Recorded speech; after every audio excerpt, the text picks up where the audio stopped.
സംസ്ഥാനത്തെ മഴക്കെടുതിയിൽ ഇതുവരെ 86.67 കോടിയുടെ നാശനഷ്ടമുണ്ടായതായി KSEB. 2317 ഹൈടെൻഷൻ പോസ്റ്റുകൾ തകർന്നു. 14,000 ലോ ടെൻഷൻ പോസ്റ്റുകളും തകർന്നു. 46 ലക്ഷം ഉപഭോക്താക്കൾക്ക് വൈദ്യുതി തകരാർ സംഭവിച്ചുവെന്നും KSEB വ്യക്തമാക്കി.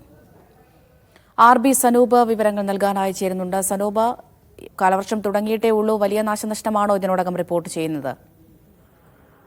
അമൃത പറഞ്ഞതുപോലെ തന്നെയാണ്, കാലവർഷം തുടങ്ങിയതേ ഉള്ളൂ. പക്ഷേ കനത്ത നഷ്ടമാണ് ഇതുവരെ KSEBക്ക് ഉണ്ടായിട്ടുള്ളത്. 86.67 കോടി രൂപയുടെ നഷ്ടമാണ് ഈ 5 ദിവസം കൊണ്ട് KSEBക്ക് ഉണ്ടായിട്ടുള്ളത്. അതിൽ തന്നെ 2317 ഹൈടെൻഷൻ പോസ്റ്റുകളും 14,047 ലോ ടെൻഷൻ പോസ്റ്റുകളും തകർന്നു വീണിട്ടുണ്ട്. കൂടുതലും ഈ പോസ്റ്റുകൾ തകർന്നത് മരം ഒടിഞ്ഞു വീണും മറ്റുമൊക്കെ തന്നെയാണ്.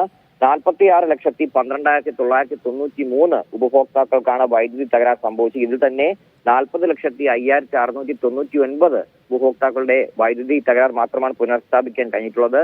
ഇന്നലെ തന്നെ വൈദ്യുതി മന്ത്രിയുടെ നേതൃത്വത്തിൽ ഉന്നതതല യോഗം ചേർന്നിരുന്നു. ഈ വിരമിച്ച ജീവനക്കാരെ അടക്കം ഉൾപ്പെടുത്തി ഈ വൈദ്യുതി തടസ്സമടക്കം വേഗം പൂർത്തിയാക്കാൻ വേണ്ട അടിയന്തര നിർദ്ദേശമാണ് നൽകിയിട്ടുള്ളത്. ശരി.